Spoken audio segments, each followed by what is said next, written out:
네, 오늘도 예배 자리 가운데 오신 우리 성도님들 축복하고 환영합니다. 네, 비가 많이 왔는데요. 한 1시간 전까지 비가 많이 왔는데 예배 전이 되니까 또 감사하게도 비가 딱 그쳐서 좋은 것 같습니다.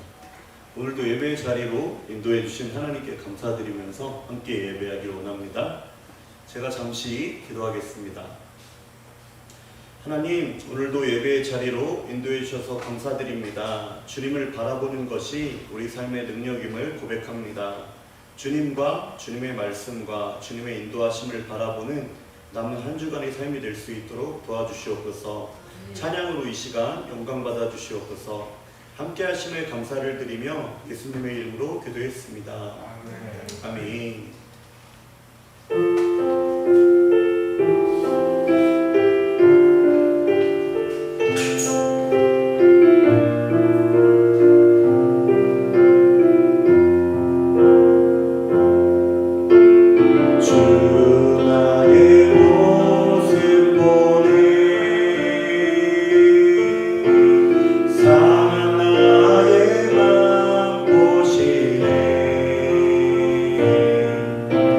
주 나의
기도하면서 우리 이 시간 힘차게 박수하시면서 찬양하기 원합니다.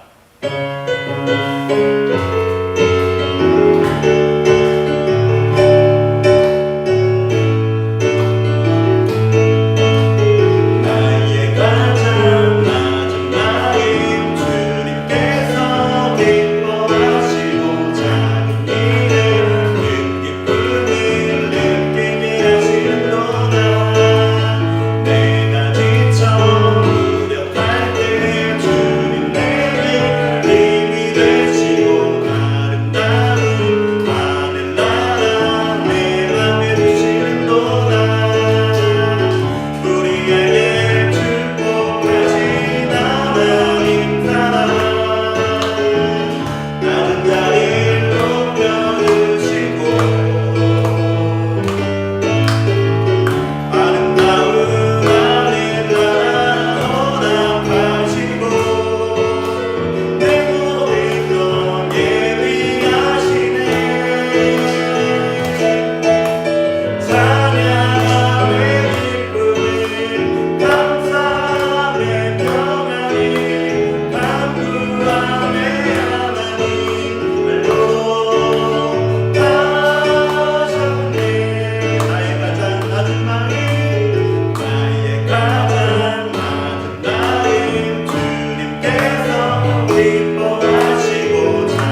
주님 감사합니다. 오늘도 예배 자리로 우리를 인도하여 주셨음을 너무나 감사를 드립니다. 이 시간 주의 보혈로 우리의 모든 마음을 정결케 하여 주시고 성령 하나님 충만히 임재하시는 귀한 예배가 될 수 있기를 위해서 우리 다 같이 기도하기 원합니다. 이 시간 말씀을 또한 증거하시는 목사님의 성령 충만함으로 그 말씀을 대언하실 때에 우리 마음을 열어주시옵소서. 함께 해달라고 다 같이 주여 삼창하신 후에 통성으로 함께 기도하겠습니다. 함께 기도합니다. 주여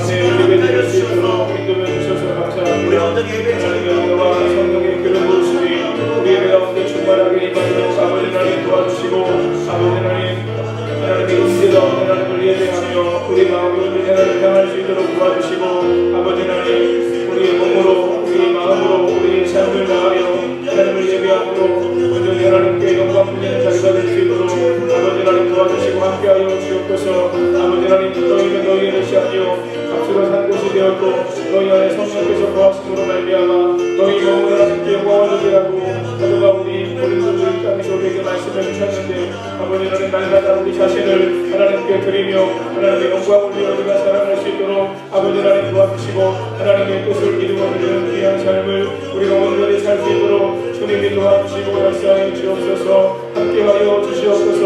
아버지 하나님 이 시간 부족한 종이 말씀을 읽어섭니다. 주님의 하나님 가운데 모습을 십자가로 감추시고 아버지 하나님 저와 우리 성도들이 함께 말씀 안에 세워질 수 있도록 도와주시고 말씀으로 행복한 성도 말씀으로 세워지는 우리 연희 성결 교회가 되어서 아버지 하나님 말씀이 우리의 삶의 중심이 되게 하시고 우리의 삶이 아버지 힘써 걸어가고 힘써 달려갈 삶의 기준과 원칙이 될 수 있도록 아버지 하나님 도와주시고 말씀을 따라 살아가는 가운데 말씀 그대로 우리의 삶 가운데 역사해 주시는 하나님의 은혜를 우리가 온전히 경험할 수 있도록 주님이 도와주시고 역사해 주옵소서. 함께하여 주옵소서.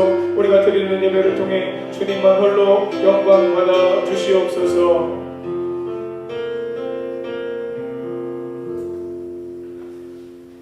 하나님 우중에도 저희들의 마음과 발걸음을 주의 전으로 인도해 주시고 이 시간 하나님께 영과 진리로 예배할 수 있도록 인도해 주셔서 감사합니다. 하나님 온 힘을 다해 온 마음을 다해 온 정성을 다해 우리가 드리는 예배를 받으시기에 합당하신 하나님 앞에 우리가 예배드릴 수 있도록 도와주시고 하나님의 임재, 하나님의 영광 가운데 심령이 새로워지고 또한 하나님께서 우리 예배를 통해 영광 받으시는 놀라운 역사가 이 시간 우리 가운데 임하도록 함께하여 주옵소서. 하나님 우리의 약함을 우리의 부족함을 주님이 다 아십니다. 주의 보혈의 공로를 의지합니다. 십자가의 사랑을 의지합니다. 날마다 우리가 십자가의 사랑을 의지하여 하나님 앞에서 살아갈 수 있도록 도와주시고 아버지 하나님 내 힘으로 살 수 없기 때문에 내 노력으로도 안 되기 때문에 늘 주의 보혈의 공로를 의지하고 성령의 임재와 기름 부으심을 사모하며 무엇보다도 하나님 더욱더 성령의 충만함을 사모하여 성령 충만함 가운데 하나님의 뜻을 알고 그 뜻을 이룰 수 있도록 주님이 도와주시고 역사해 주옵소서. 함께하여 주옵소서. 나라와 민족의 모든 형편과 사정을 아시는 주님 아버지 하나님 시대를 우리가 말씀으로 잘 분별할 수 있도록 도와주시고 아버지 하나님 말씀의 기준 안에서 하나님의 창조 질서를 벗어나고 또 아버지 하나님 교회를 향해서 여러 모양으로 아버지 하나님 압박하고 또 아버지 하나님 강하게 교회를 향해서 정책을 펼치는 정부를 향해 하나님 우리가 바르게 분별하게 하시고 무엇보다도 우리 교회뿐만 아니라 모든 교회들이 한마음 되어서 한뜻 되어서 아버지 하나님 나라와 민족을 위해서 기도하며 하나님의 나라가 이 땅 가운데 온전히 이루어지고 하나님의 나라가 우리 교회 위에 이루어지고 하나님의 나라가 우리 가정 위에 이루어지고 하나님의 나라가 우리의 심령에 이루어지기를 늘 기도하며 늘 부르짖어 간구하는 가운데 그 모든 것이 온전히 이루어지도록 하나님 도와주시고 함께하여 주옵소서. 역사해 주옵소서. 부족한 종이 말씀을 읽으셨습니다. 연약한 인간의 모습은 십자가로 감추시고 말씀의 도구로 사용하여 주옵소서. 전하는 저와 말씀을 듣는 성도님들이 함께 하나님 말씀을 온전히 깨달아 알 수 있도록 도와주시고 아버지 하나님 말씀을 따라 사는 가운데 말씀의 실제가 우리의 삶 속에 이루어지도록 하나님 역사하시고 함께하여 주시옵소서. 모든 걸 주님께 의탁드리고 감사드리며 예수님의 이름으로 기도하옵나이다. 아멘. 하나님 말씀 마가복음 9장 30절로 37절입니다.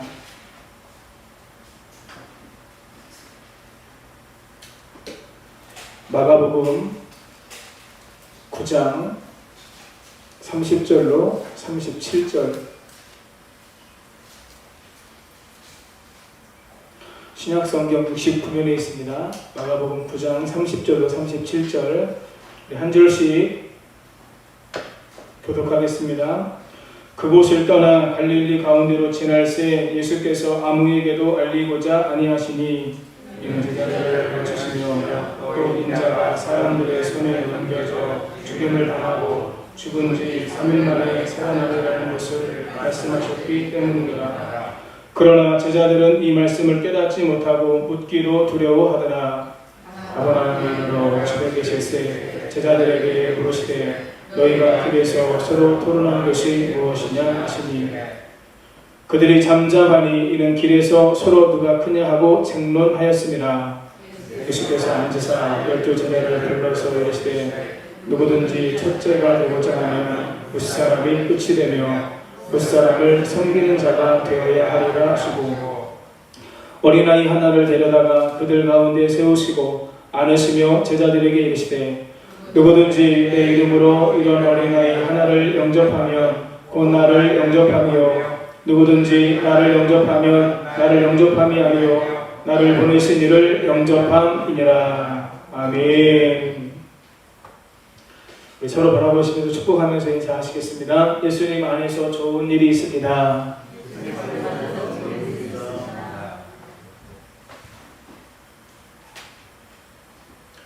비가 오는 날씨가 계속돼서 비를 좋아하시는 분들은 그렇지 않으시겠지만 또 비를 별로 좋아하지 않으시는 분들은 조금 이렇게 다운되시기도 하시고 이렇게 마음이 힘드실 수도 있을 것 같은데요. 주일에 함께 말씀을 나눴던 것처럼 우리 성도님들은 성령으로 충만하셔서 환경에 지휘받지 마시고 하나님의 은혜 가운데 하나님과 동행하면서 영광 돌리고 사시기를 예수님의 이름으로 축복합니다. 동상이몽이라는 말이 있습니다. 같은 잠자리에서 다른 꿈을 꾼다, 그런 뜻이겠죠. 같은 처지에 있으면서도 목표가 저마다 다른 것을 동상이몽이다 이렇게 이야기합니다. 어떤 가정이 행복한 가정일까요? 남편과 아내가 한 곳을 바라보며 함께 그 방향을 향해서 같이 힘껏 달려가면 그 가정은 행복한 가정일 겁니다. 어떤 교회가 행복한 교회일까요? 목회자와 성도님들이 같은 뜻, 같은 말, 같은 마음, 같은 목표를 가지고 함께 힘껏 달려가면서 가다가 힘들 때도 있고 어려울 때도 있지만 같은 뜻을 가지고 같은 마음을 가지고 같은 목표를 가지고 가기 때문에 서로 격려하고 서로 위로하고 축복하면서 그 길을 힘껏 걸어갈 수 있다면 그런 교회가 행복한 교회일 것입니다. 교회뿐만 아니라 모든 모임, 모든 사회도 역시 마찬가지입니다. 예수님과 제자들은 많은 시간을 함께 했습니다. 그러나 본문에 나오는 예수님과 제자들의 모습은 동상이몽을 보는 듯합니다. 예수님의 생각과 제자들의 생각은 너무나도 큰 차이를 보입니다. 사랑하는 성도님 여러분, 성도님들의 마음과 성도님들의 생각은 예수님과 같으십니까? 아니면 본문에 나오는 제자들처럼 동상이몽이십니까? 지난주에 우리가 함께 말씀을 나누면서 귀신 들린 사람에게서 귀신을 쫓아주신 예수님은 믿음과 기도를 강조하셨습니다. 믿는 자에게는 능히 하지 못할 일이 없느니라 말씀하시며 믿음이 얼마나 중요한지를 예수님께서 말씀하셨어요. 그리고 마지막 29절에서는 우리는 왜 귀신을 쫓아내지 못했습니까? 라고 묻는 제자들에게 예수님께서 기도 외에 다른 곳으로는 이런 종류가 나갈 수 없다 말씀하시면서 기도를 강조하셨습니다. 기도하면 하나님께서 역사하심으로 말미암아 놀라운 역사와 놀라운 기적이 일어날 수 있음을 예수님께서 말씀하셨죠. 사랑하는 성도님 여러분, 날마다 믿음과 기도를 가지고 하나님을 기쁘시게 하며 하나님의 역사를 경험하시는 기적의 주인공, 축복의 주인공 되시기를 예수님의 이름으로 축복합니다. 오늘 본문 말씀에 예수님께서 그곳을 떠나셔서 갈릴리 가운데로 지나셨습니다. 이유는 아무에게도 알리지 않으시려고 하셨다. 이렇게 죄송합니다. 기록되어져 있습니다. 다른 사람들에게 예수님께서 알리지 않으시려고 했던 거죠. 왜 예수님께서 다른 사람들에게 알리지 않으시려고 하셨을까요? 예수님은 이전에도 자신을 알리시는 것을 별로 좋아하지 않으셨습니다. 사람들의 병을 고쳐주거나 사람들에게 기적을 해놓고 난 다음에 뭐라고 말씀하셨어요? 아무에게도 이야기하지 마라. 이렇게 말씀하셨죠. 예수님께서 자신이 하셨던 이 모든 일들을 감추려고 하셨던 이유를 요한복음에서는 주로 무엇으로 말씀하셨냐면 내 때가 아직 이르지 않았다. 이렇게 예수님께서 말씀하셨었죠. 우리가 전에 살펴보았던 마가복음에서도 자신을 알리기 싫어하신 이유를 많은 사람이 알게 되면 예수님을 따라다닐 것이고 한편으로는 예수님을 귀찮게 할 것이기 때문에 그러면 예수님께서 하시고자 하시는 일에 방해를 받을까봐 예수님께서는 그 자기가 한 일을 또한 자신에 대해서 다른 사람들에게 알리기를 조금 꺼리셨습니다. 예수님께서 왜 그렇다면 그것을 알리기 싫어하셨을까요? 본문 31절을 같이 한번 읽겠습니다. 시작. 이는 제자들을 가르치시며 또 인자가 사람들의 손에 넘겨져 죽임을 당하고 죽은 지 3일 만에 살아나는 것을 말씀하셨기 때문이다. 아멘. 오늘 본문에서 31절에서 예수님께서 사람들에게 자신이 다니는 것을 알리기 꺼리셨던, 알리기를 좋아하지 않으셨던 이유를 말씀하시는데요. 그 이유가 무엇이냐? 예수님께서 이제 장차 예루살렘에서 있게 될 자신의 죽음과 부활에 대해서 제자들에게 가르치기 위함이었다. 이렇게 말씀하고 있습니다. 메시아가 이 땅에 와서 사람들의 손에 죽는다는 것, 그리고 3일 만에 다시 살아난다는 것은 사람들이 이해하기 어려운 신비로운 사건입니다. 예수님은 이런 영적 신비에 대해서 많은 사람들에게 알리기 전에 먼저 제자들에게 알려주시기를 원하셨어요. 복음서에서 예수님은 많은 사람들의 필요를 채워주시고 문제를 해결해 주셨습니다. 목자 없는 양같이 유리방황하는 사람들의 필요를 채워주시기를 위해서 예수님은 힘껏 노력하셨습니다. 그러나 예수님께서 진정으로 원하셨던 것은 따로 있었습니다. 그것이 무엇입니까? 바로 제자들에게 하나님의 나라에 대해서 알려주시고 제자들이 그것을 이해하고 제자들이 하나님의 나라를 꿈꾸고 하나님의 나라를 경험하게 되기를 예수님께서는 원하셨어요. 그래서 많은 무리와 함께 있으면서도 제자들에게 집중하셨고 제자들을 가르치셨습니다. 우리가 잘 아는 마태복음 5장에 산상수훈이 나오는데 마태복음 5장 1절에 보면 예수님께서 많은 무리가 보시고 그들에게 가르친 것이 아니라 제자들이 예수님께 나아오는 걸 보시고 예수님께서 팔복에 대해서 말씀하시면서 모든 말씀을 시작하셨어요.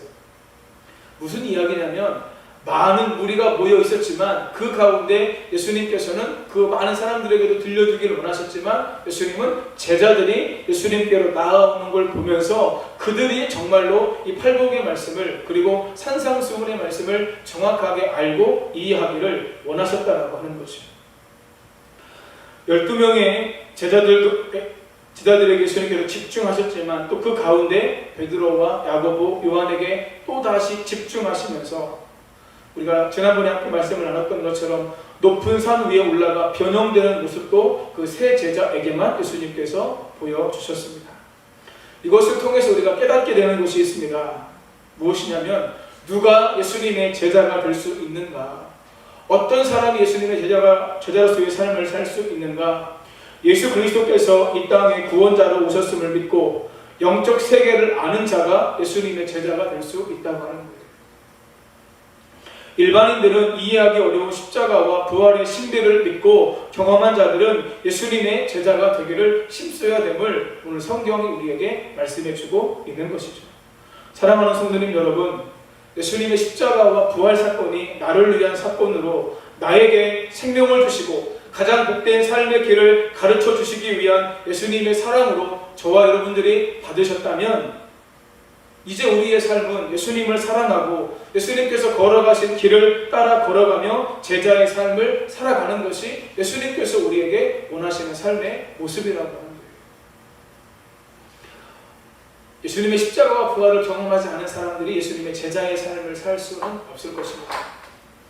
그러나 예수님의 십자가와 부활을 통해 내 영혼이 구원받고 하나님의 자녀가 되었다고 한다면, 그 제자들에게 예수님께서 먼저 십자가와 부활에 대해서 말씀해 주시는 것을 통해서 우리가 알게 되는 것, 바로 그런 사람들이 제자의 삶을 살아야 된다라고 하는 거죠. 예수님은 제자들에게 따로 가르치시기 위해 비밀리에 움직이셨지만 제자들은 예수님의 말씀을 전혀 깨닫지 못했고 묻기도 두려워했습니다. 예수님께서 처음 고난받으실 것을 예고하실 때 베드로가 예수님 앞에 항변했죠.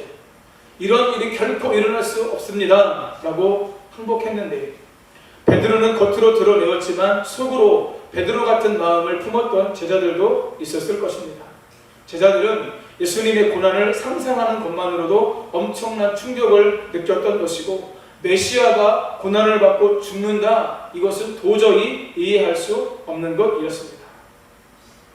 예수님께서 가버나움에 이르러 집에 계실 때에 제자들에게 물으셨습니다. 예수님께서 없는 곳에서 제자들끼리 토론하신 것이 있었는데, 그런데 사실은 예수님께서 제자들끼리 토론한 것에 대해서 예수님께서 다 알고 계셨어요. 그래서 예수님께서 물으셨습니다. 너희가 무엇에 대해서 서로 토론을 했느냐? 제자들은 예수님께서 질문하셨음에도 불구하고 대답하지 않고 잠잠했습니다. 사실 제자들끼리 서로 모였을 때에 그들이 서로 누가 크냐 쟁론했습니다. 예수님은 지금 십자가의 길, 고난의 길을 예고하시며 묵묵히 그 길을 걸어가고 계십니다. 그런데 제자들은 예수님께서 예루살렘에 올라가셔서 왕권을 잡으셨을 때 누가 높은 자리에 앉을 것인가?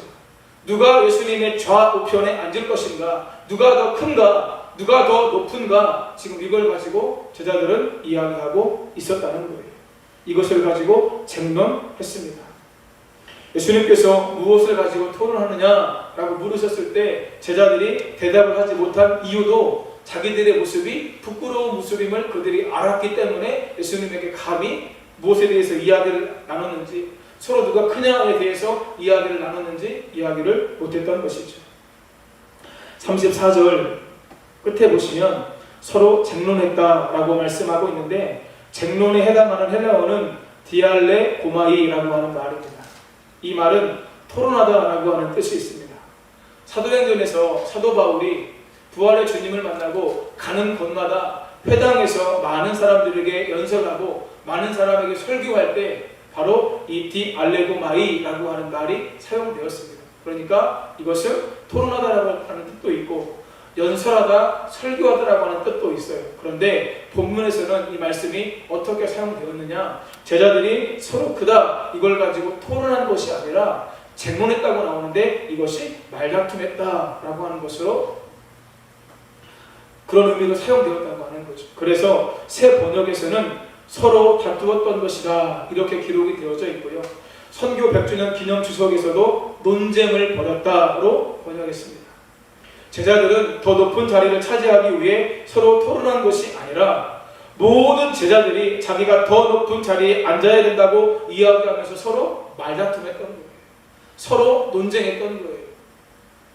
베드로는 베드로의 입장에서, 안드레는 안드레의 입장에서, 12명의 제자가 서로 각자의 입장에서 내가 제일 높은 자리에 앉아야 돼. 예수님께서 로마의 압제에서 우리를 해방해 주셨을 때에 좌우편에 내가 앉아야 돼 라고 하는 그런 마음 가지고 서로 다투며 서로 싸웠다고 하는 겁니다.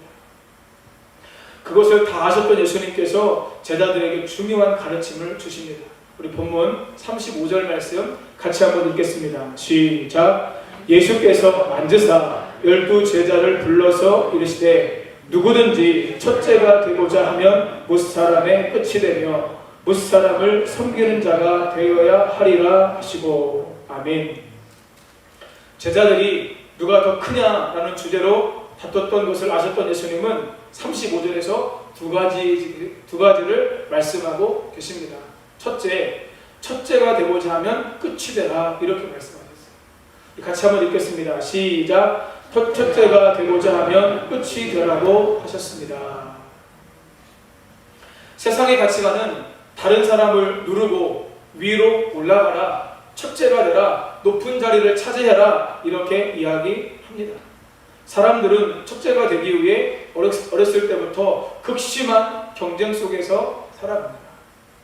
그리고 그런 경쟁 속에서 서로를 적대시하고 저 사람을 이겨야만 내가 올라가기 때문에 서로 대립하고 적대하면서 때로는 다투는 모습을 보일 때도 있습니다. 그러나 예수님은 이렇게 말씀하세요. 첫째가 되고자 하면 끝이 되라. 여러분, 이 이야기가 있을 때까지 제자들에게는 어떤 서열이 정해져 있지 않았을 겁니다. 누가 첫째인지 누가 마지막인지 아마 정해져 있지 않은 상태에서 지금까지 왔을 거예요. 그런데 조금씩 제자들의 모습 속에서 서로 누가 크냐, 누가 좋은 자리에 앉을 것이냐에 대한 이야기가 제자들에게서 나오게 된 이유가 있었을 겁니다. 첫 번째는 마가복음 8장에서 예수님께서 제자들에게 물으시죠. 사람들이 나를 누구라고 하느냐? 예, 세례 요한, 엘리야, 선지자 가운데 한 사람이라고 이야기합니다. 그때 예수님께서 또 물으시죠. 그러면 너희는 나를 누구라고 하느냐? 그때 베드로가 마태복음에서는 주는 그리스도시요 살아계신 하나님의 아들이십니다, 이렇게 말씀하셨는데 마가복음에서는 주는 그리스도시니이다, 이렇게 대답을 합니다. 그 대답을 들으신 예수님께서 그 자리에서 어떻게 하셔요? 베드로를 칭찬하셔요. 마태복음에 의하면 바요나 시몬아 내가 복이 있도다, 이것을 내게 알게 할 일은 혈육이 아니라 내 하나님께서 너에게 이것을 알게 하셨다. 내가 너에게 천국의 열쇠를 줄 것이고 음부의 열쇠가 결코 이기지 못할 것이다. 놀라운 축복을 예수님께서 베드로에게 칭찬과 함께 해주셨어요. 여러분, 12명의 제자가 있는 그 자리에서 예수님께서 베드로 한 사람을 칭찬하셨습니다. 그러면 나머지 11명의 제자들이 어떤 마음을 가졌을까요? 아, 나도 베드로처럼 예수님을 향한 온전한 믿음의 고백이 있었으면 좋겠다. 그래서 예수님께 칭찬받으면 좋겠다. 이런 마음을 제자들이 가졌을까요? 아니면 뭐야, 예수님이 베드로만 칭찬해 주시네 라고 하면서 베드로를 향해서 시기하고 질투했을까요? 제가 서산교회에서 부교육자로 섬길 때 부목사님만 10명이었습니다. 담임 목사님께서 화요일날 같이 모여서 처음에는 화요일만 같이 모여서 일주일의 사역에 대해서 방향을 말씀해 주셔요. 이번 한 주에는 이걸 강조하니까 이걸 중심으로 사역을 해 주십시오 라고 하면 부교육자들이 다 그 이야기를 듣죠. 그리고 담임 목사님께서 말씀해 주신 사역의 방향을 따라서 열심히 사역을 하는 교육자들도 있는데 사실 다 그렇지 않아요. 그러면 여러분, 부교육자가 담임 목사님께서 말씀하신 것을 듣고 열심히 사역을 하려고 노력을 하고 나름대로 결과가 나오면 목사님께서 그것에 대해서 칭찬을 하세요. 그리고 굳이 결과가 나오지 않더라도 성도님들의 입을 통해서 목사님들 귀에 다 들린다는 이야기를 하셔요. 그러면 목사님께서 가끔 전체 교육자들이 모여있는 자리에서 교육자 한 사람 사역을 담임 목사님께서 원하시는 대로 잘하고 결과가 나오고 성도들에게 좋은 평을 듣는 교육자들에 대해서 가끔 칭찬하실 때가 있습니다. 그러면 그 칭찬을 듣지 않은 나머지 모든 교육자들이 이 교육자를 향해서 아, 나도 담임 목사님께서 말씀하신 대로 사역을 열심히 하면서 칭찬받고 성도님들에게도 인정받아야지. 먼저는 하나님께 인정을 받는 것이죠. 그러나 사람에게 인정을 받는 모습이 있다면 하나님께도 인정받는 모습이 있지 않을까요? 그런 마음을 품는 교육자들도 있는 반면에 그렇지 않은 교육자들도 있는 것을 보게 됩니다. 누가 더 많을까요? 칭찬받는 것을 보면서 나도 열심히 해야 되겠다, 이런 마음을 갖는 교육자들이 많을까요? 아니면 칭찬 들은 그 교육자를 향해서 시기하고 질투하는 교육자가 더 많을까요? 1번일까요? 2번일까요? 속으로만 대답을 해보세요. 그렇다면 우리 성도님들이 그런 입장이시라면 어떻게 하시겠어요? 누가 하나님께 칭찬을 받았어요? 누가, 저는 일부러 설교 시간에 우리 성도님들에 대한 이야기를 하더라도 익명으로 제가 말씀을 드리려고 굉장히 노력을 하는 편인데, 만약에 제가 이 자리에서 어느 한 성도님에 대해서 이름을 대가면서 구체적으로 칭찬을 하면 우리 성도님들 어떤 마음이 드시겠어요? 아마 대부분의 사람들이 나도 칭찬받기 위해서 열심히 해야 되겠다, 그런 마음을 먹는 분들이 안 계시지는 않겠지만 대부분의 사람들이 시기하며 질투했을 것입니다. 서산교회 부교육자로 생각할 때도요, 사실은 그런 부분들이 더 많았던 것으로 보이고요. 오늘 본문에 나와 있는 제자들의 모습 속에서도 역시 그런 모습이 보여요. 베드로의 고백을 들으시고 베드로를 칭찬해 주신 예수님은 그 후에 베드로와 안드레와 요한 3명만 데리고 따로 산에 올라가셨습니다. 나머지 제자들은 예수님과 같이 있지 않았어요. 그리고 그 9명의 제자가 이 3명의 제자만 예수님께서 데리고 올라가셨다는 것을 제자들이 다 알고 있었을 겁니다. 그때 그 9명의 제자들은 어떻게 생각을 했을까요?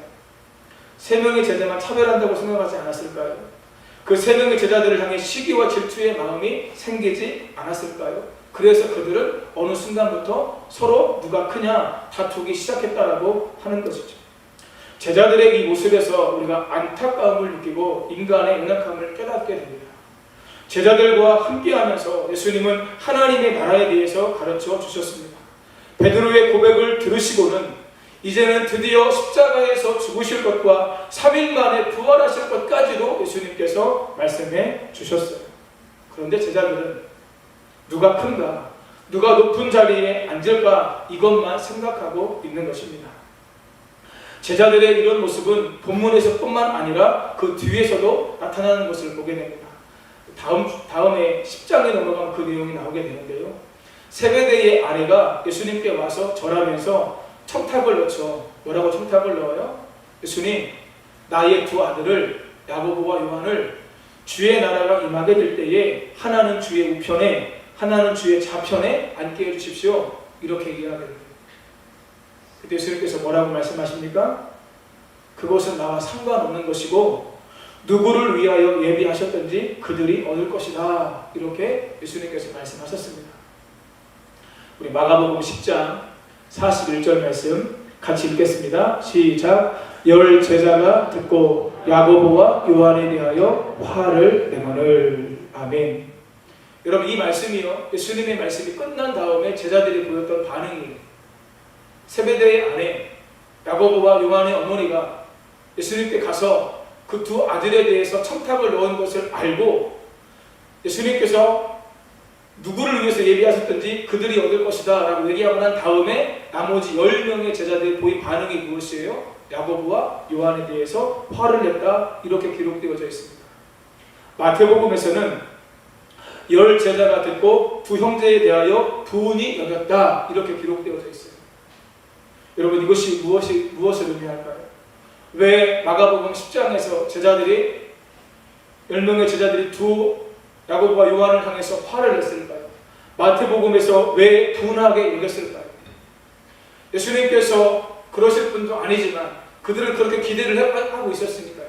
예수님께서 로마의 압제에서 이스라엘을 해방시켰을 때에 예수님께서 메시아로서 왕권을 잡으면 예수님의 우편에, 예수님의 좌편에 앉고 싶은 그 마음이 10명의 제자들에게도 동일하게 있었다고 하는 거예요. 자기들도 그것을 바라보고 지금까지 예수님을 따라왔는데 세베대의 아내가 야고보와 요한을 청탁을 넣으니까 화를 낸 거죠. 높은 자리, 대접받는 자리, 영광스러운 자리에 앉고 싶었던 마음이 이 10명의 제자들에게도 동일하게 있었다라고 하는 것입니다. 특별히 이 마가복음 10장 41절에서 제자들이 이것을 가지고 싸우려고 할 때는요, 언제였냐면 이제 예수님께서 3년 동안 제자훈련을 거의 다 진행된 상황 속에서 예수님께서 십자가에 달려 죽으실 날이 얼마 남지 않은 그런 시기였어요. 제자훈련이 거의 다 끝났는데 지금 제자들은 뭘 가지고 싸우고 있는 거예요? 누가 높은 자리에 앉을 것인가? 누가 영광스러운 자리에 앉을 것인가? 지금 그것을 가지고 제자들이 싸우고 있다라고 하는 거죠. 일반적인 사람들은 대부분 대접받고 섬김받는 자리를 좋아합니다. 높은 자리에 앉아 다른 사람을 다스리고 지시하고 명령하기를 더 좋아합니다. 그래서 애를 써서 노력해서 높은 자리에 올라가려고 하는 것이죠. 대접받고 섬김받고 영광을 얻기 위해서. 인간의 본성은 첫째가 되고 싶고 높은 자리에 앉고 대접받고 싶은 마음이 있다라고 하는 거죠. 그런데 예수님께서는 뭐라고 말씀하십니까? 너희가 그러려면 너희는 끝이 되라. 마지막이 되라. 우리에게 이렇게 가르쳐 주시는 것입니다. 사랑하는 성도님 여러분, 예수님께서 우리에게 원하시는 삶이, 예수님의 제자로서의 삶을 살아가는 삶이 첫째가 되려면 오히려 마지막이 되는 것임을 기억하고 나보다 남을 낮게 여기며 겸손하게 말씀을 따라 살아가시는 은혜가 있으시기를 예수님의 이름으로 축복합니다. 두 번째, 모든 사람을 섬기는 자가 되라고 말씀하셨습니다. 같이 한번 읽겠습니다. 시작. 모든 사람을 섬기는 자가 되라고 하셨습니다. 첫째가 되고자 하면 모든 사람의 끝이 되라고 하신 예수님은 보다 적극적인 삶의 자세로 너희가 모든 사람을 섬기는 자가 되라 이렇게 말씀하셨어요. 제자들은 서로 자신이 크다고 여기며 높은 자리에 앉으려고 했고 서로 싸우며 말다툼을 했습니다. 그러나 예수님은 그렇지 않으셨습니다. 예수님 스스로의 삶이 제자들에게 이렇게 말씀하실 만큼 섬김의 삶으로 살아오셨던 것이죠. 하늘의 높고 높은 보좌를 버리고 이 땅의 낮고 천한 자리에 예수님께서 먼저 내려오셨어요. 하나님이신 예수님이 이 땅에 사람으로 오신 것입니다. 여러분, 이 땅에 그 어떤 사람도 이보다 더 겸손해질 수는 없을 거예요. 하나님이신 예수님이 이 땅에 사람의 모양으로 오신 것, 이것은 인류 역사에서 가장 큰 자기 부인과 겸손이었습니다. 예수님께서 먼저 그렇게 이 땅에 오신 것이죠. 마가복음 10장 41절에서 제자들이 야고보와 요한에게 화를 내는 모습을 보신 예수님께서 10장 45절에서 놀라운 말씀을 예수님께서 하셔요. 우리 마가복음 10장 45절 제가 안 줬나요? 같이 읽겠습니다. 시작. 인자가 온 것은 섬김을 받으려 함이 아니라 도리어 섬기려 하고 자기 목숨을 많은 사람의 대속물로 주려 함이니라. 아멘. 제자들은 서로 주의 나라에서 있지도 않은 그 자리를 서로 얻기 위해서 서로 다투고 화를 내고 있는데, 그런 제자들을 향해서 예수님께서 뭘 말씀하셔요? 인자가 온 것은 섬김을 받으려 함이 아니라 도리어 섬기러 왔다. 그 섬김의 절정이 무엇입니까? 자기 목숨을 많은 사람의 대속물로 주시는 거예요. 최고의 섬김입니다. 자기 자신을, 모든 것을, 예수님의 모든 것을 인류를 위해서 다 내어 주셨어요. 예수님께서 친히 먼저 그런 삶을, 섬김의 삶을 보여주신 거죠. 그리고 예수님께서 자신의 삶을 친히 내어 주심으로 말미암아 말씀대로, 이 말씀 그대로 예수님께서 말씀을 이루셨습니다. 예수님께서 이 땅에 섬기러 오셨고 자신을 주시기까지 내어 주셨다면 예수님을 믿는 자들의 삶은 어때야 할까요? 어떻게 살아가야 될까요? 예수님을 진정으로 믿는 자들, 예수님을 진정으로 따르기 원하는 사람들은 예수님처럼 섬기는 자로 살아야 되는 줄 믿습니다. 그래서 예수님께서 말씀하시는 거예요. 너희가 섬기는 자가 되라. 적극적으로 섬기는 자가 되라. 첫째가 되려면 오히려 너희가 마지막 끝이 되고 너희가 철저하게 섬기는 자로 살아라. 그러면 너희가 하나님 앞에서 높임을 받게 되고 영광을 받게 될 것이다. 제가 전에도 그 강찬 씨가 불렀던 섬김이라고 하는 찬양에 대해서, 후렴 가사에 대해서 말씀을 드린 적이 있는 것 같은데요. 후렴 가사가 그래요. 우리가 높아지면 그가 낮추시고 우리가 낮아지면 그가 높이시고. 여러분, 기독교의 역설입니다. 우리가 살고자 하면 우리가 죽게 될 것이고 우리가 죽고자 하면 우리가 살게 될 거예요. 여러분, 세상은요 점점점 살려고 하고 높은 자리로 가려고 해요. 믿음이 없는 사람들이죠. 예수님을 모르는 사람들이죠. 예수님을 아는 사람들이죠. 낮아지려고 하고 죽으려고 하고 양보하려고 하고 포기하려고 하고 섬기려고 하고 우리가 그렇게 살아갈 때에 예수님께서 우리의 삶을 통해서 영광을 받으시는 거예요. 그리고 우리의 삶은 예수님을 따라가는 제자의 삶이 되게 되는 줄 믿습니다. 사랑하는 성도님 여러분, 저와 여러분이 예수님을 닮아가는 은혜가 있으시기를 예수님의 이름으로 축복합니다. 무엇이냐면 내가 낮아지는 거예요. 내가 섬김을 받고 싶고 높임을 받고 싶지만 내가 섬기는 자로 살게 되는 거예요. 제가 가끔 성도님들하고 이야기를 나누다가 그런 이야기를 합니다. 저희 목회자들에게도 성도님들을 섬길 수 있는 기회를 주셔야 된다고. 저 왜 그런 말을 하는 줄 아세요? 여러분 천국에 가면 목회자들이 받는 상급이 적다고 그러잖아요. 왜요? 주의 복음을 위해서 열심히 이 땅에서 섬기고 살아간다고 해도 성도님들로부터 많은 섬김과 사랑을 받으니까 오해하지 마세요. 섬겨달라는 이야기가 결코 아닙니다. 너무 감사해요. 지금도요. 하나님 은혜 가운데 말씀을 맡은 자로 사명을 감당할 수 있는 것이. 그런데 당연하게 해야 될 일을 함에도 불구하고 성도님들은 기본적으로 목회자들에 대한 마음이 있으셔서 귀하게 섬겨주시려고 하죠. 목회자들도 똑같이 섬김의 자리에 있어야 된다는 거예요. 주님을 섬기고 성도님들을 섬기고 그때 하나님께서 하나님 앞에 섰을 때에 우리가 결산할 때에 하나님 앞에 받을 상급이 있지 않겠습니까? 제가 오늘 새벽에도 우리 성도님들과 함께 로마서 1장 18절 이하의 말씀을 나누면서 하나님의 진노가 불의로 진리를 막는 모든 사람들의 경건하지 않음과 불의에 대해서 하늘로부터 나타난다 이 말씀을 나눴습니다. 하나님의 심판이 있다는 거예요. 하나님의 진노가 있다고 하는 거예요. 이재철 목사님은 이 하나님의 심판을 두 가지로 구분해서 말씀하시더라고요. 믿지 않는 자들에게 임하는 심판은 멸망입니다. 근데 믿는 자들에게 있는 심판은 뭐예요? 하나님의 결산. 이재철 목사님은 이것을 세마심이라고 표현을 하시더라고요. 한번 따라 하시겠습니다. 결산, 세마심. 내가 어떻게 하나님 앞에서 살아가느냐에 따라서 하나님께서 그 모든 것을 세마신다고 하는 거예요.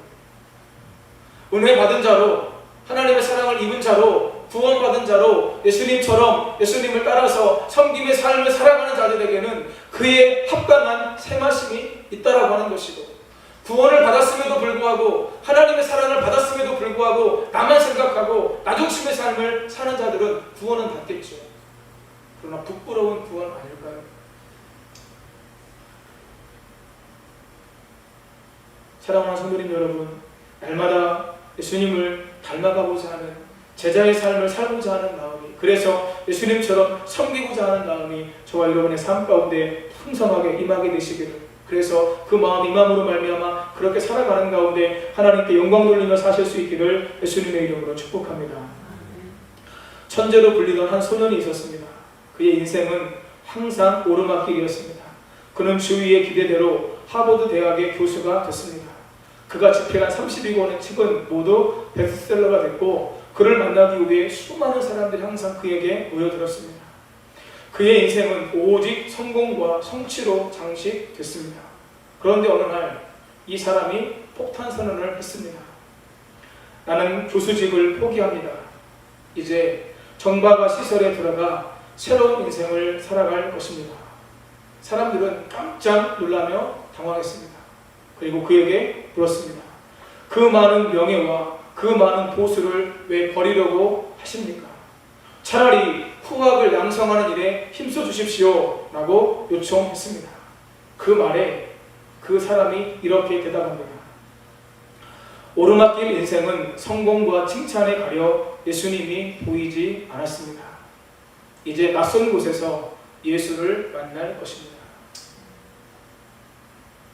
한 번도 실패를 경험하지 않고 성공과 성취로 장식된 삶을 계속해서 살아왔는데 그곳에 사람들의 칭찬 또 찬란한 성공이 있다 보니까 거기서는 예수님을 볼 수가 없었던 거예요.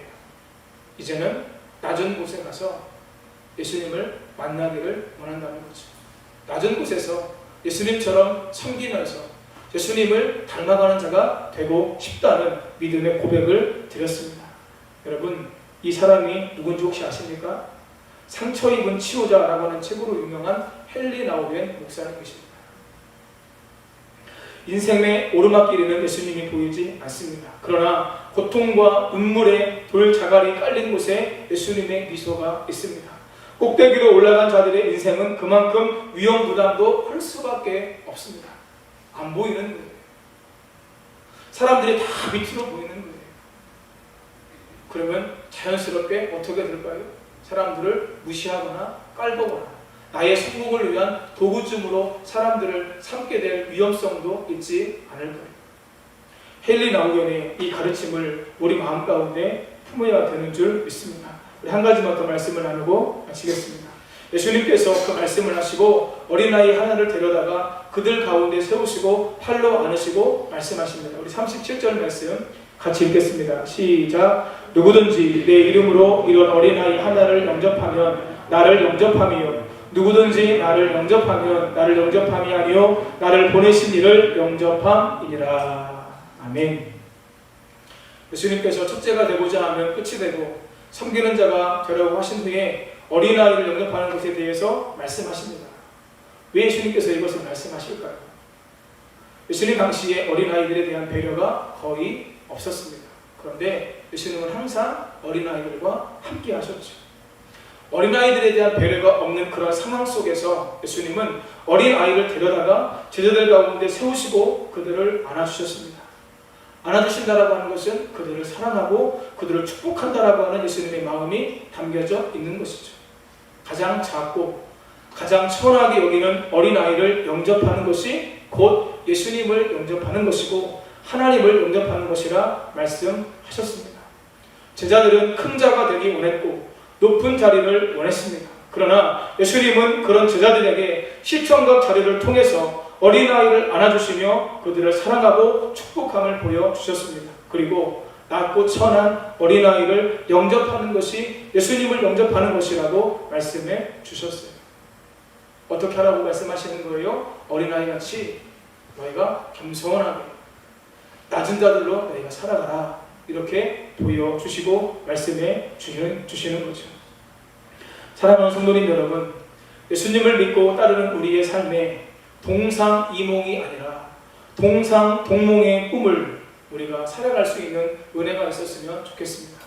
예수님께서 눈물을 흘리시는 것을 함께 바라보시면서 함께 눈물을 흘리시고 예수님의 마음이 가 있는 영혼에게 나도 내 마음이 함께 갈 수 있는 그런 예수님과 같은 마음을 품고 예수님과 같은 생각을 가지고 예수님과 함께 같은 삶을 예수님을 닮아가는 삶을 살아가는 것, 이것이 동상동몽의 삶이 될 것입니다.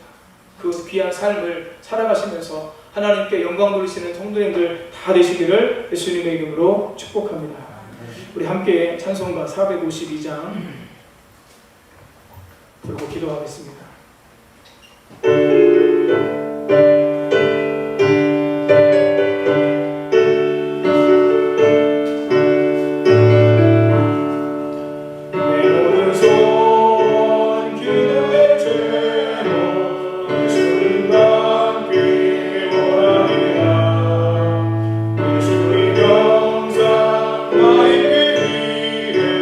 세상에 모든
같이 한번 기도하겠습니다. 하나님, 오늘 말씀을 통해서 예수님의 마음과 제자들의 마음이 너무나도 달랐음을, 동상이몽이었음을 하나님 보게 됩니다. 하나님, 오늘 제자들의 모습이 오늘 나의 모습은 아닌지, 아버지 하나님, 내 마음을, 내 삶을, 내 삶의 목표와 내 삶의 방향을 하나님 점검하며 돌아볼 수 있도록 아버지 하나님 도와주시고, 예수님이 아파하시는 곳에 함께 아파하고, 예수님의 눈물이 있는 곳에 나도 눈물을 흘리고, 예수님의 사랑이 머무는 곳에 나도 내 사랑을 표현하며 전하는 가운데 예수님을 닮은 자로, 예수님처럼 섬기는 자로 살아갈 수 있도록 도와주시고, 아버지는 예수님께서 말씀하신 것처럼 첫째가 되기 위해서 오히려 마지막이 되라고 말씀하신 그 말씀을 기억하며 우리가 살아갈 수 있도록 도와주옵소서. 예수님처럼 살아가는 가운데 예수님의 참된 제자로 주님을 기쁘시게 하고 주님의 뜻을 이루며 살 수 있도록 함께하여 주옵소서. 우리 가정이 하나님 하나가 되어서 함께 나갈 수 있도록 도와주시고, 우리 교회도 저와 우리 모든 성도님들이 같은 말, 같은 뜻, 같은 언어로, 같은 마음으로, 같은 목표로 함께 나아갈 수 있도록 하나님 도와주시고 역사해달라고 들은 말씀 기억하며 시오 세 번 부르고 기도하며 나아갑니다. 주여, 주여, 주여. 살아계신 아버지 하나님, 하나님의 은혜와 사랑을 감사합니다. 오늘도 귀한 예배의 자리에서 하나님 우리에게 아버지 하나님, 하나님을 예배할 수 있도록 도와주시고, 아버지 하나님 함께 말씀을 나누고 이 시간 기도하게 하시니 감사합니다.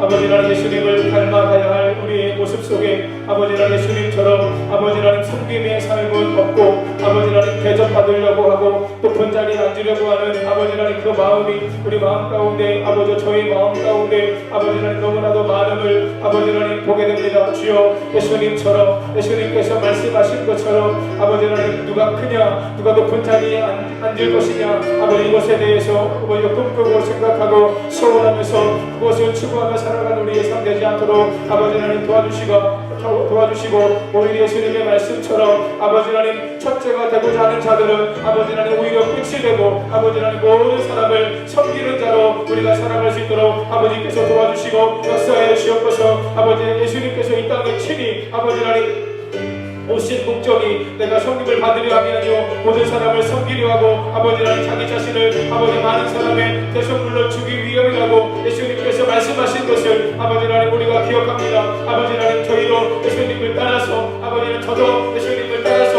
그렇게 살아갈 수 있도록 아버지 하나님 도와주시고 함께하여 주옵소서. 역사에 주옵소서. 아버지 하나님 예수님처럼 우리가 살 수 있도록 아버지께서 도와주시고 함께하여 주시옵소서. 아버지 하나님 예수님의 마음이 있는 곳에 우리의 마음이 있게 하여 주옵소서. 예수님의 눈물이 있는 곳에 나의 눈물이 아버지 함께 흘려지는 은혜가 있도록 아버지 하나님 도와주시고 함께하여 주옵소서. 예수님께서 안타까워하시는 영혼들을 바라보면서 우리가 함께 안타까워할 수 있는 마음이 예수님의 마음이 나의 마음이 되어지고, 예수님의 사랑이 나의 사랑이 되어지고, 예수님의 눈물이 나의 눈물이 되어짐으로 말미암아 예수님의 마음을 가지고 예수님과 함께 하나님께서 기뻐하시는 삶을 예수님처럼 살아갈 수 있는 은혜가 우리의 심령 안에 임할 수 있도록 아버지 하나님 도와주시고 함께하여 주옵소서. 섬기는 대로 살아갈 수 있기를 아버지 하나님 원하고 기도하옵나이다. 아버지 하나님 섬김의 마음을 우리 마음 가운데 허락하여 주옵시고, 날마다 섬기며 살아가는 가운데 하나님의 뜻을 이루고 하나님께 영광 돌리며 나아갈 수 있도록 아버지께서 도와주시고 역사에 주옵소서. 아버지 하나님 우리 가정이 아버지 하나님의 배우자들과 함께 한 방향으로 나아갈 수 있는 아버지 한 목표와 한 방향으로 함께 나아갈 수 있는 은혜가 우리 성도님들이 가정마다 임할 수 있도록 아버지 하나님 도와주시고 함께하여 주옵소서. 우리 여기 성결 교회가 아버지 하나님 저와 우리 모든 성도님들이 같은 말, 같은 뜻, 같은 마음, 같은 목표를 가지고 함께 나아갈 수 있도록 아버지 하나님 도와주시고, 오직 하나님의 말씀 안에서 같은 아버지 마음과 같은 목표를 가지고 나아가게 될 때에 아버지 하나님 서로 격려하고 서로 축복하고 힘든 일을 만나면 서로 위로하면서 함께 격려하면서 함께 축복하면서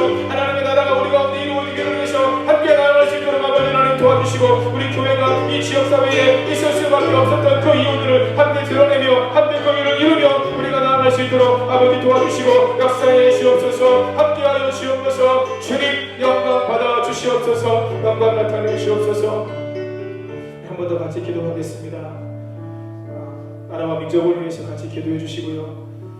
차별금지법을 통해서 또 이번에 정부가 교회를 향해서 내렸던 여러 가지 행정명령이라든가 이런 조치들을 통해서 한국 교회가 깨어나고 또 연합하고 같이 기도하려고 하는 그런 모임들이 많이 있어지게 되는 것을 보게 됩니다. 하나님, 지금이 우리가 더욱더 기도해야 될 때임을 기억하며, 하나님, 우리 연희교회도 또한 우리 한국교회 모든 교회들 가운데 성령의 불 타오르게 하시고 기도의 불 타오르게 하셔서 하나님의 역사가 충만하게 이 땅 가운데 임하도록 도와주시고 함께하여 달라고. 차별금지법 하나님 발의됐지만 상정조차 되지 않고 21대에 그냥 폐기될 수 있도록 하나님께서 도우시고 함께해 달라고 기도하시고, 우리 김정현 집사님, 김수현 집사님의 어머님이신 장경자 원사님께서 오늘 2시에 왼쪽 무릎 수술을 하신다고 합니다. 우리 성도님들 같이 신앙생활 전에 하셨던 것으로 알고 있는데 장경자 원사님을 위해서 같이 한번 기도해 주셨으면 좋겠습니다. 한 번 더 주여 세 번 부르고 기도합니다. 주여, 주여, 주여. 아버지 하나님, 기독교 역사 속에서, 아버지 성경의 역사 속에서 교회는 핍박이 올 때에 더 강하게 아버지 하나님 일어나게 되고 아버지 연합하게 되고 하나가 됐던 것을 아버지 하나님 보게 됩니다. 아버지 하나님, 이제도 아버지 하나님 한국 교회가 아버지 하나님의 차별금지법이 발의가 되고 아버지 하나님 또한 아버지 교회를 향한 아버지 정부의 행정명령 등 여러가지 조치들을 보면서 아버지 하나님 많은 성도님들이 깨어나게 하시고 아버지 많은 교회가 아버지 기도하는 교회들로 깨어날 수 있도록 인도해 주셔서 감사합니다. 아버지 하나님, 우리 연희 교회가 아버지 하나님의 기도의 불이 타오르는 교회가 될 수 있도록 아버지께서 도와주시고 역사에 주옵소서. 아버지 하나님, 기도하면 하나님께서 일하십니다. 기도하면 하나님께서 역사하십니다. 그 놀라운 하나님의 은혜와 하나님의 역사가 우리 교회 가운데도 충만하게 임하도록 아버지 하나님 도와주시고 예수님의 이름의 권세와 능력으로 우리가 무장하고 아버지 하나님의 정신감들을 취하여 우리가 무장하며 아버지 성령 안에서 기도하며 나아갈 때에 모든 어둠의 권세가 물러가게 하시고 악한 세력이 떠나가게 하시고 아버지 하나님이여 이 땅 가운데 들어와 있는 모든 어둠의 권세, 우리 삶 주변 가까이까지 와 있는 아버지 이 모든 사단의 모든 계획과 모든 아버지 계획들이 허물어지게 하시고 무너지게 하시고 우리가 그 모든 것들을 분별하게 하시고 아버지 깨어 성령 안에 살아가며 하나님의 영광 가운데 우리가 승리하며 나아가도록 아버지 하나님 도와주시고 함께하여 주옵소서. 한국교회 모든 교회들이 아버지 하나님여 정통 모든 교단과 교회들이 아버지 하나님을 깨어 기도하면서 아버지 기도의 불이 타오르게 하시고 성령의 불이 임하여 주셔서 다시 한번 이 땅에 영적 부흥이 일어날 수 있도록 아버지 하나님 도와주시고 함께하여 주옵소서. 목회자들이 먼저 회개하게 하여 주옵소서.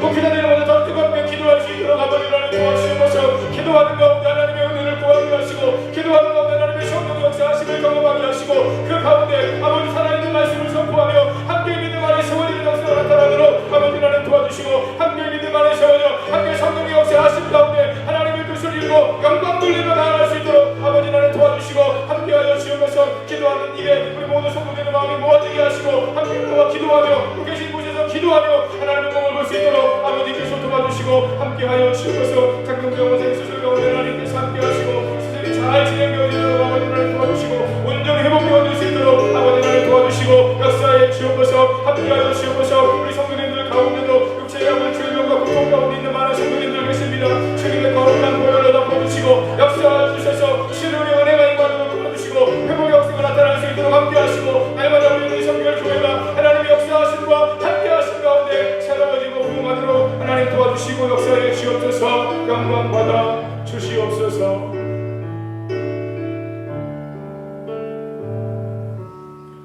하나님, 저에게 우리 귀한 성도님들에게 주님께서 우리를 구원해 주신 그 구원의 놀라운 은혜를 기억하고 지금까지 받은 그 은혜와 사랑을 기억하며 예수님 닮기를 원합니다.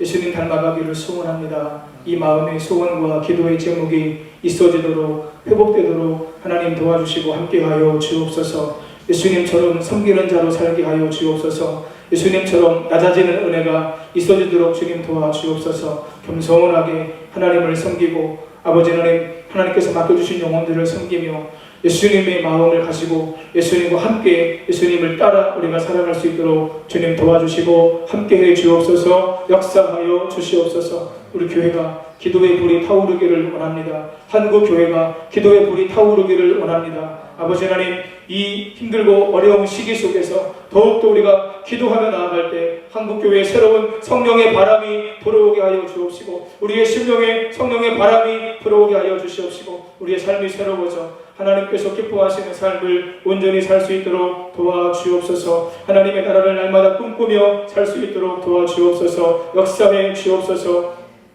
장경자 권사님 소식을 잘 들 수 있도록 함께해 주시고 우리 귀한 성도님들 함께 나와 예배하시는 분들 가운데도 육체의 연약함과 아버지의 고통으로 아픔으로 어려운 가운데 계신 성도님들 계십니다. 주님 치료하시는 능력으로 임하시고 회복의 은혜가 임하도록 함께하여 주옵소서. 역사하여 주옵소서. 모든 것 주님께 의탁드리고 감사드리며 예수님의 이름으로 축복하며 치유와 회복을 선포하고 기도하옵나이다. 아멘. 조동하겠습니다. 하늘에 계신 우리 아버지, 아버지의 이름을 거룩하게 하시며 아버지의 나라가 오게 하시며 아버지의 뜻이 하늘에서와 같이 땅에서도 이루어지게 하소서. 오늘 우리에게 일용할 양식을 주시고 우리가 우리에게 잘못한 사람을 용서하여 준 것 같이 우리 죄를 용서하여 주시고 우리를 시험에 빠지지 않게 하시고 악에서 구하소서. 나라와 권능과 영광이 영원히 아버지의 것입니다. 아멘.